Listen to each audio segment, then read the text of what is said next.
A economia pode parecer complexa, mas funciona de uma forma simples e mecânica. Ela é composta por algumas peças simples e por muitas transações simples que acontecem repetidamente, 1 zilhão de vezes. Essas transações são impulsionadas acima de tudo pela natureza humana, e assim elas criam três principais forças motoras da economia.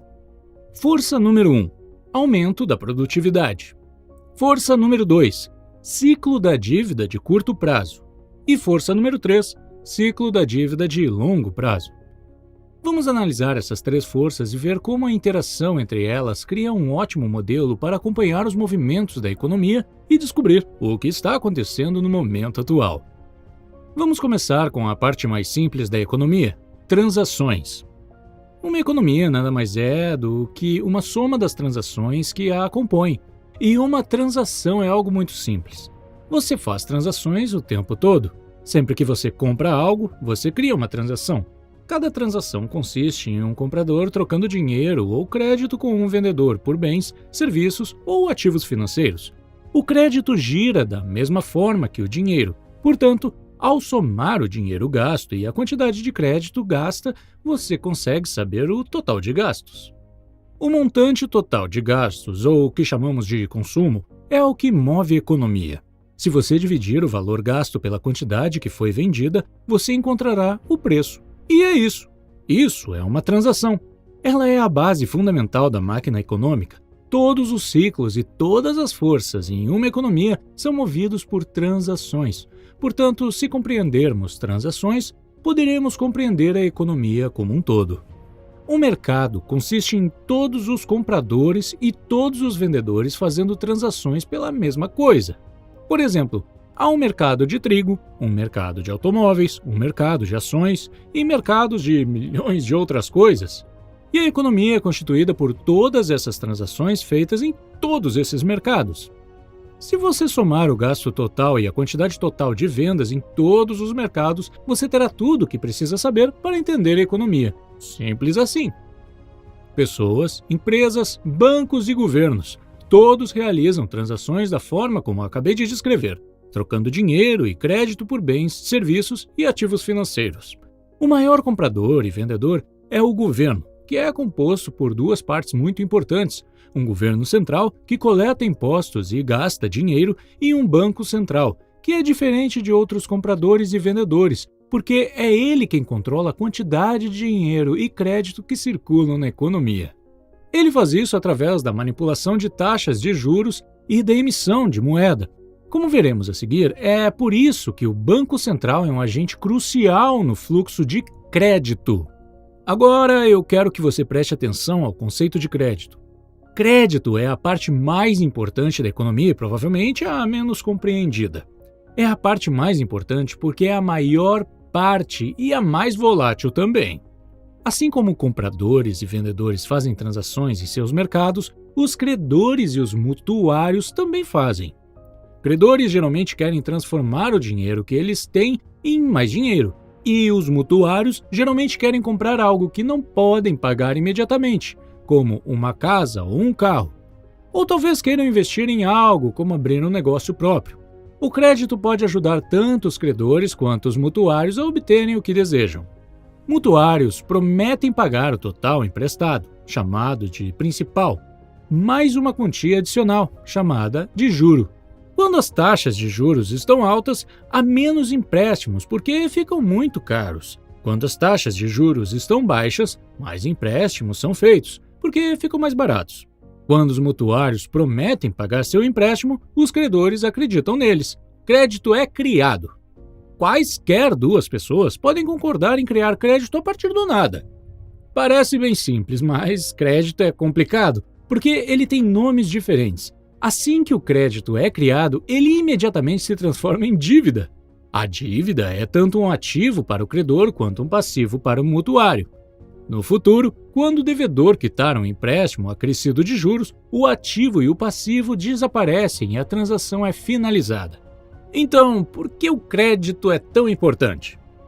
Porque quando alguém recebe crédito, esta pessoa aumenta seu poder de compra e seus gastos. E lembre-se, o consumo move a economia. Isso ocorre porque os gastos de uma pessoa são a renda de outra. Pense nisso. Cada real que você gasta, outra pessoa ganha, e cada real que você ganha, alguém gastou. Então, quando você gasta mais, outra pessoa ganha mais. E quando a renda de alguém aumenta, os credores ficam mais dispostos a emprestar dinheiro para essa pessoa, pois agora ela é mais digna de crédito. Alguém digno de crédito tem duas características: a capacidade de pagar de volta e garantias. Ter uma renda alta em relação à dívida lhe dá a capacidade de pagar. E mesmo que não consiga quitar sua dívida, ele ou ela terá ativos valiosos para usar como garantia e que podem ser vendidos. Isso deixa os credores mais tranquilos em emprestar dinheiro para essa pessoa. Assim, o aumento de renda permite que mais empréstimos sejam feitos, o que permite um aumento de consumo. E, como os gastos de uma pessoa são a renda de outra, isso leva a um aumento ainda mais significativo nos empréstimos. E assim por diante. Esse padrão de autorreforços gera crescimento econômico e é por isso que temos ciclos. Em uma transação, você tem que dar algo para poder receber algo, e o quanto você recebe depende do quanto você produz. Ao longo do tempo, temos aprendizados, e esse conhecimento acumulado melhora nosso padrão de vida. Chamamos isso de ganho de produtividade. Pessoas criativas e esforçadas aumentam a sua produtividade e seu padrão de vida mais rapidamente do que as acomodadas e preguiçosas, mas isso não é necessariamente verdade no curto prazo. Produtividade importa mais no longo prazo, mas crédito é mais importante no curto prazo. Isso porque o ganho de produtividade não flutua tanto, então ele não gera grandes oscilações econômicas. A dívida gera, porque nos permite consumir mais do que produzimos quando a adquirimos e nos força a consumir menos do que produzimos quando temos que pagá-la. As oscilações da dívida ocorrem em dois grandes ciclos. Um leva em torno de 5 a 8 anos e o outro cerca de 75 a 100 anos. Embora a maioria das pessoas sinta essas oscilações, geralmente não as percebem como ciclos, porque as veem muito de perto, dia após dia, semana após semana. Nesse capítulo, nós vamos voltar um pouco e analisar essas três grandes forças e como elas interagem para produzir nossas experiências. Como eu disse, as oscilações em torno da linha não se devem à quantidade de inovação ou de trabalho árduo, elas acontecem principalmente devido à quantidade de crédito. Vamos, por um segundo, imaginar uma economia sem crédito. Nessa economia, a única maneira de aumentar meu consumo é aumentando minha renda, o que exige que eu seja mais produtivo e trabalhe mais. O aumento da produtividade é o único jeito de crescer. Como meus gastos são a renda de outra pessoa, a economia cresce cada vez que eu ou qualquer outra pessoa for mais produtiva. Se seguirmos as transações e colocarmos em prática, veremos uma progressão como uma linha de crescimento de produtividade. Mas, como fazemos empréstimos, temos ciclos. Isso não tem nada a ver com nenhuma lei ou regulamento, mas sim com a natureza humana e a maneira como o crédito funciona. Imagine um empréstimo simplesmente como uma maneira de adiar gastos.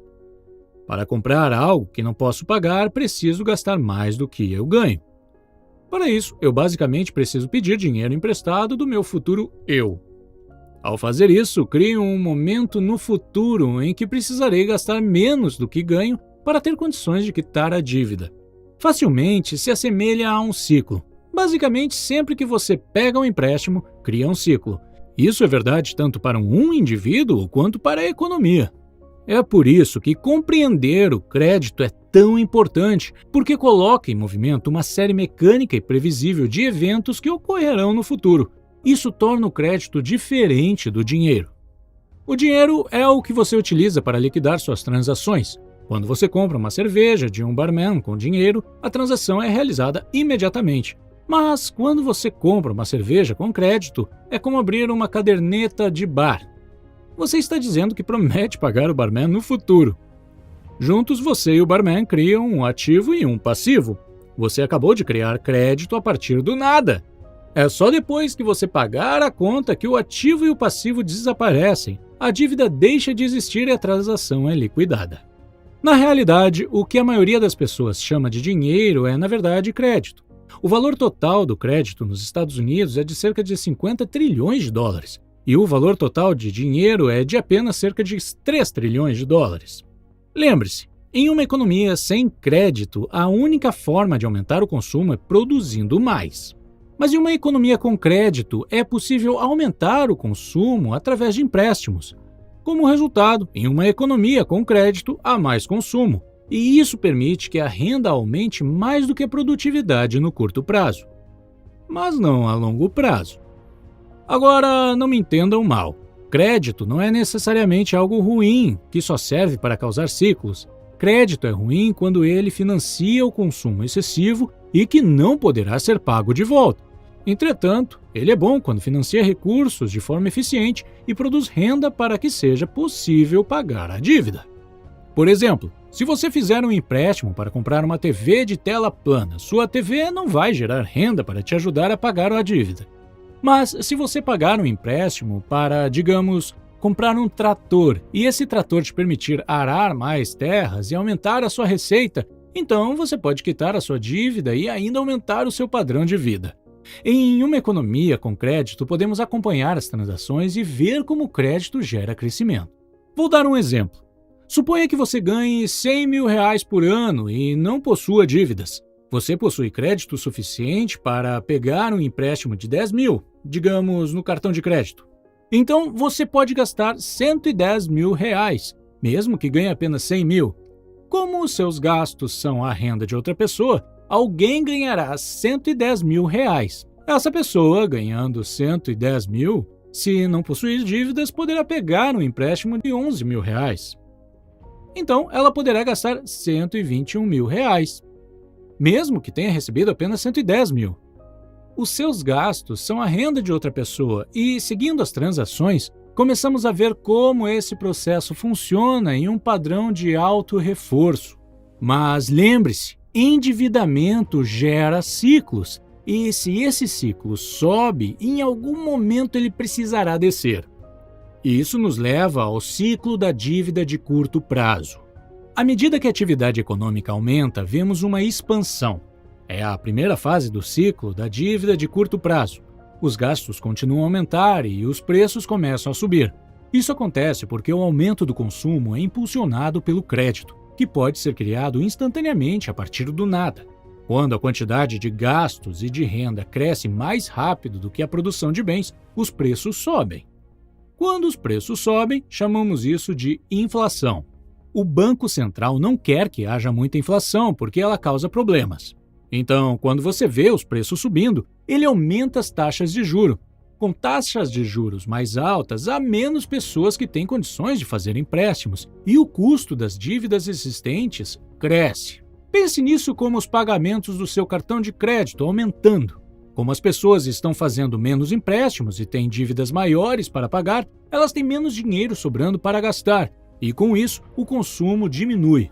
E como o consumo de uma pessoa é a renda de outra, a renda diminui, e assim por diante. Quando as pessoas gastam menos, os preços caem. Chamamos isso de deflação. A atividade econômica diminui e temos uma recessão. Se a recessão se tornar muito severa e a inflação não for mais um problema, o Banco Central diminuirá as taxas de juros para que tudo volte a subir. Com taxas de juros baixas, os pagamentos de dívidas são reduzidos e os empréstimos e gastos aumentam, e vemos outra expansão. Como você pode ver, a economia funciona como uma máquina. Durante o ciclo da dívida de curto prazo, os gastos são limitados apenas pela disposição dos credores e mutuários em fornecer e receber crédito. Quando o crédito está finalmente disponível, ocorre uma expansão da economia. Quando o crédito não está facilmente disponível, há uma recessão. E veja que esse ciclo é controlado principalmente pelo Banco Central. O ciclo da dívida de curto prazo normalmente dura de 5 a 8 anos e se repete por décadas.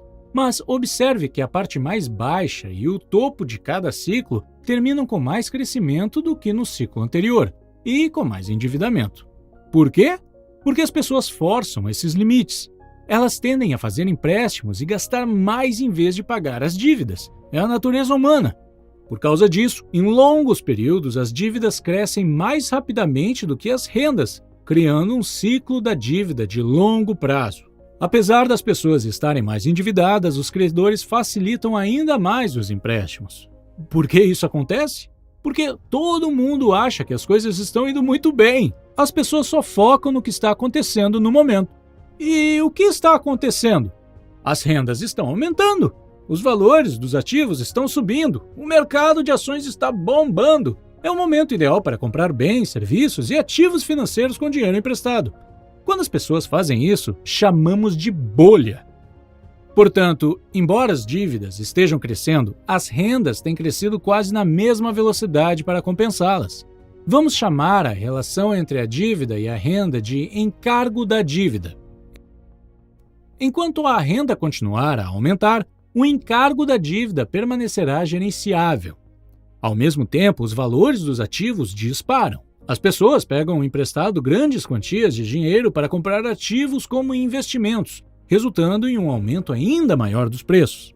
As pessoas se sentem ricas, portanto, mesmo com o acúmulo de dívidas, o aumento da renda e do valor dos ativos ajuda os devedores a permanecerem dignos de crédito por um longo tempo.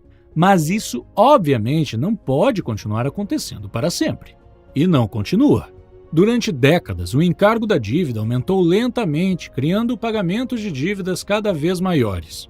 Em um determinado momento, os pagamentos de dívidas começaram a crescer mais rápido do que a renda, forçando as pessoas a reduzirem seus gastos. E já que os gastos de uma pessoa são a renda de outra, a renda começa a cair, o que torna as pessoas menos dignas de crédito, gerando a queda nos empréstimos. O pagamento das dívidas continua aumentando, o que faz com que os gastos caiam ainda mais, e o ciclo se inverte. Este é o pico da dívida de longo prazo. O encargo da dívida simplesmente se tornou grande demais. Para os Estados Unidos, Europa e uma boa parte do resto do mundo, isso aconteceu em 2008. Aconteceu pela mesma razão que aconteceu no Japão em 1989 e nos Estados Unidos em 1929. Agora a economia começa a se desalavancar. Em uma desalavancagem, as pessoas cortam gastos, a renda diminui, o crédito desaparece, os preços dos ativos caem, os bancos ficam sob pressão, o mercado de ações quebra, as tensões sociais aumentam e um círculo vicioso se inicia. À medida que a renda cai e o pagamento das dívidas aumenta, os mutuários são pressionados. Não mais dignos de crédito, o crédito se esgota e os mutuários não podem mais tomar emprestado dinheiro suficiente para pagar suas dívidas. Lutando para preencher essa lacuna, são forçados a vender seus ativos. A pressa em vender ativos infla o mercado, ao mesmo tempo em que o consumo cai. É aí que o mercado de ações entra em colapso. O mercado imobiliário afunda e os bancos entram em apuros. Como os preços dos ativos caem, o valor dos bens que os mutuários ofereceram como garantia também cai. Isso torna os mutuários ainda menos dignos de crédito. As pessoas se sentem pobres. O crédito desaparece rapidamente. Menos gastos, menos renda, menos riqueza, menos crédito, menos empréstimos e assim por diante. É um círculo vicioso.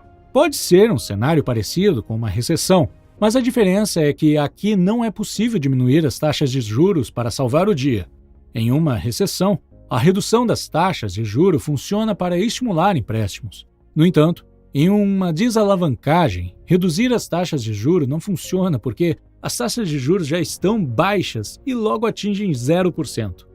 O estímulo termina por aí. As taxas de juros nos Estados Unidos chegaram a 0% durante a desalavancagem da década de 1930 e novamente em 2008. A diferença entre uma recessão e uma desalavancagem é que na desalavancagem os encargos da dívida se tornaram tão grandes que não podem ser aliviados reduzindo as taxas de juros. Os credores percebem que as dívidas se tornaram grandes demais para serem pagas integralmente. Os mutuários perderam sua capacidade de pagar suas dívidas e suas garantias, perderam valor. Eles se sentem paralisados por suas dívidas, eles não querem emprestar mais.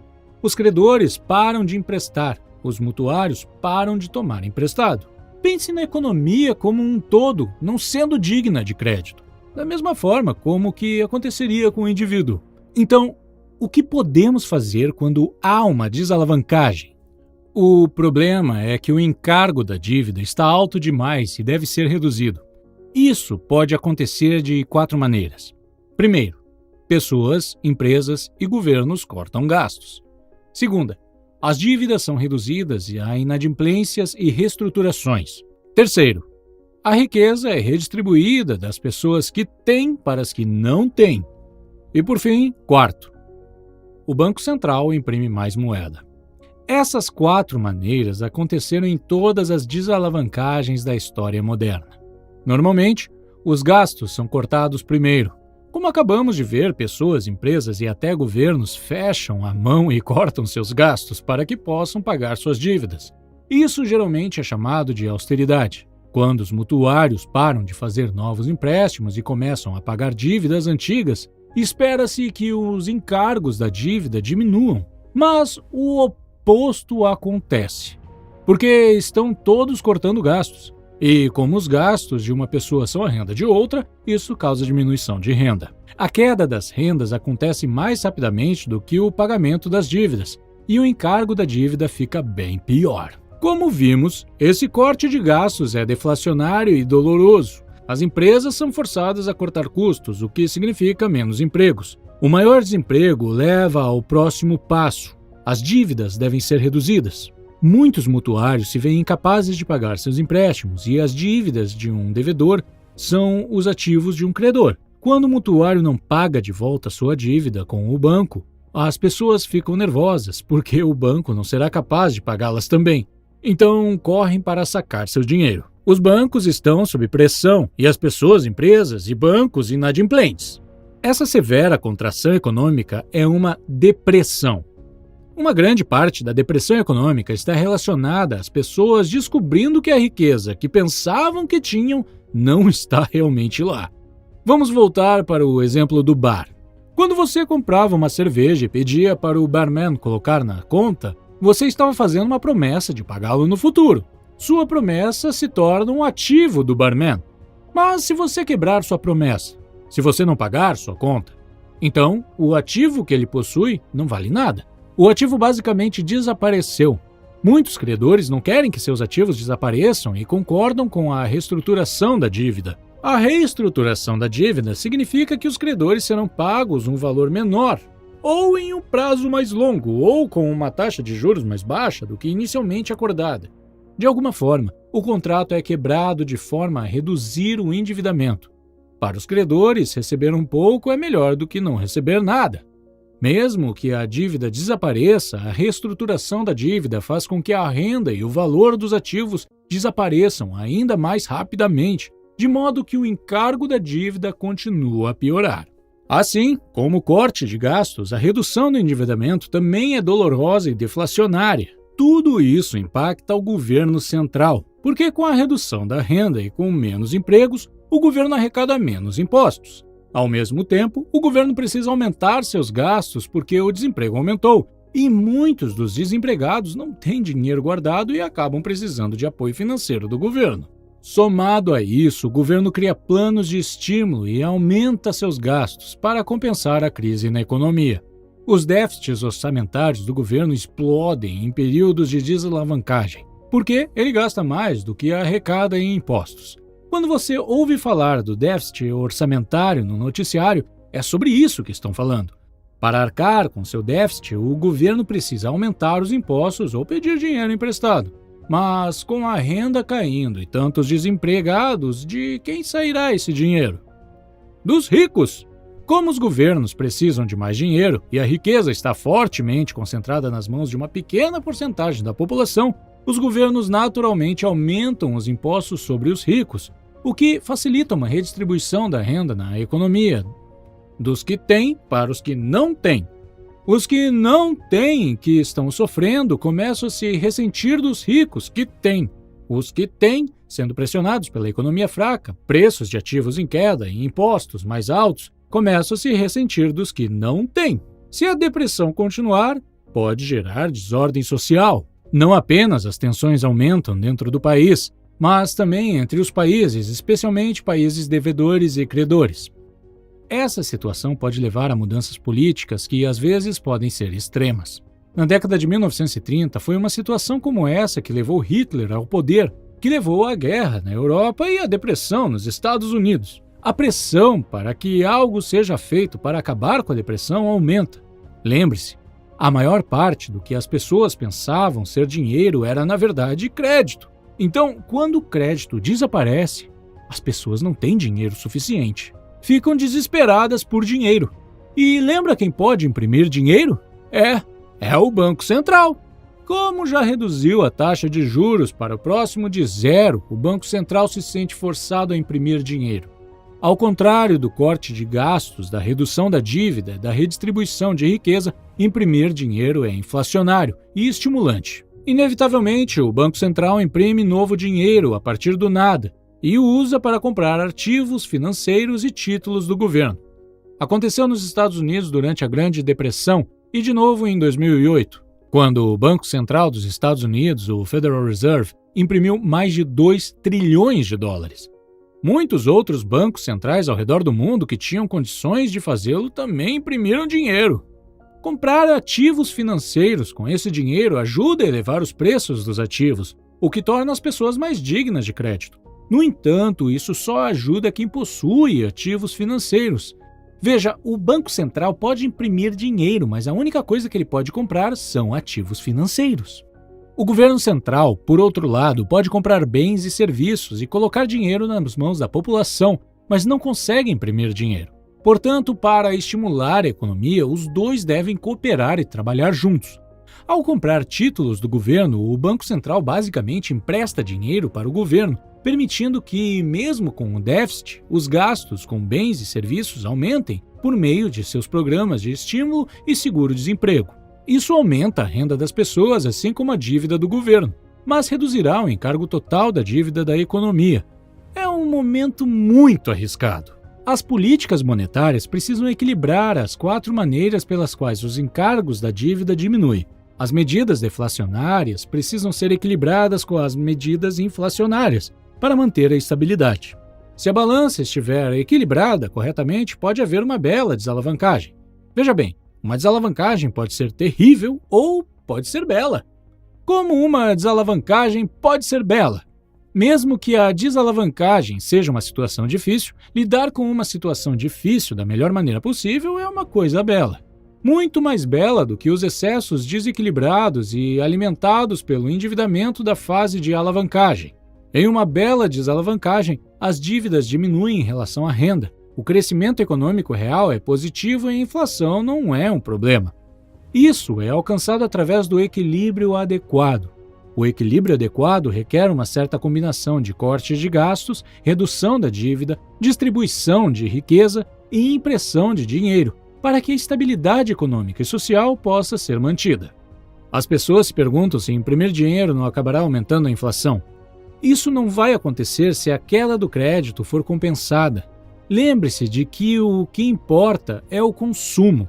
R$1 que é gasto em dinheiro tem o mesmo efeito sobre os preços que R$1 gasto em crédito. Ao imprimir dinheiro, o Banco Central pode compensar o desaparecimento do crédito com um aumento da quantidade de dinheiro. Para reverter a situação, o Banco Central precisa não apenas impulsionar o aumento de renda, mas também fazer com que a taxa de crescimento de renda seja superior à taxa de juros da dívida acumulada. Então, o que quero dizer com isso? Basicamente, a renda precisa crescer mais rápido do que a dívida. Por exemplo, vamos supor que um país passando por uma desalavancagem tenha uma relação dívida-renda de 100%. Isso significa que o valor da dívida é igual ao valor da renda que todo o país obtém em um ano, o PIB. Agora, pense na taxa de juros sobre essa dívida. Digamos que seja de 2%. Se a dívida está crescendo 2% por causa dessa taxa de juros e a renda só está crescendo apenas em torno de 1%, você nunca reduzirá o encargo da dívida. Em outras palavras, você precisa imprimir dinheiro suficiente para manter a taxa de crescimento da renda acima da taxa de juros. No entanto, pode ser que a impressão de dinheiro seja mal administrada, porque é muito fácil de fazer e as pessoas preferem ir por esse caminho do que ter que recorrer a alguma das outras alternativas. O ponto-chave é evitar imprimir muito dinheiro e causar uma hiperinflação, como a Alemanha fez durante a desalavancagem da década de 1920. Se o equilíbrio adequado for alcançado, a desalavancagem não será tão dramática. O crescimento será lento, mas o encargo da dívida diminuirá. Assim, é uma bela desalavancagem. Quando a renda começa a aumentar, os mutuários passam a ter mais credibilidade. E quando os mutuários se tornam mais dignos de crédito, os credores começam a lhes emprestar dinheiro novamente. o encargo da dívida finalmente começa a cair. Podendo pedir dinheiro emprestado, as pessoas também podem gastar mais. A economia começa a crescer novamente, levando à fase de reflação do ciclo da dívida de longo prazo. Embora o processo de desalavancagem possa ser horrível se for mal conduzido, se for bem administrado, acabará resolvendo o problema. Demora cerca de uma década ou mais para que o encargo da dívida diminua e a atividade econômica volte ao normal. Daí o termo década perdida. Conclusão. Obviamente, a economia é um pouco mais complicada do que este modelo sugere. No entanto, ao sobrepor o ciclo da dívida de curto prazo, o ciclo da dívida de longo prazo e, em seguida, colocar ambos acima de uma linha de crescimento da produtividade, teremos um modelo razoável que nos permite ver onde estivemos, onde estamos agora e para onde provavelmente estamos indo. Então, em resumo, existem 3 regras básicas que eu gostaria que você aprendesse com tudo isso. Primeiro, não permita que a dívida cresça mais rápido do que a renda, porque o encargo da dívida acabará por esmagar você. Segundo, não deixe a renda aumentar mais rápido do que a produtividade, porque você acabará deixando de ser competitivo. E terceiro, faça tudo o que puder para aumentar sua produtividade, porque a longo prazo é o que mais importa. Este é um conselho simples para você e para os que fazem as políticas monetárias. Você pode se surpreender, mas a maioria das pessoas, incluindo os responsáveis pelas políticas monetárias, não dão a devida atenção a esses aspectos da economia. Este modelo tem funcionado para mim e espero que funcione para você também. Obrigado!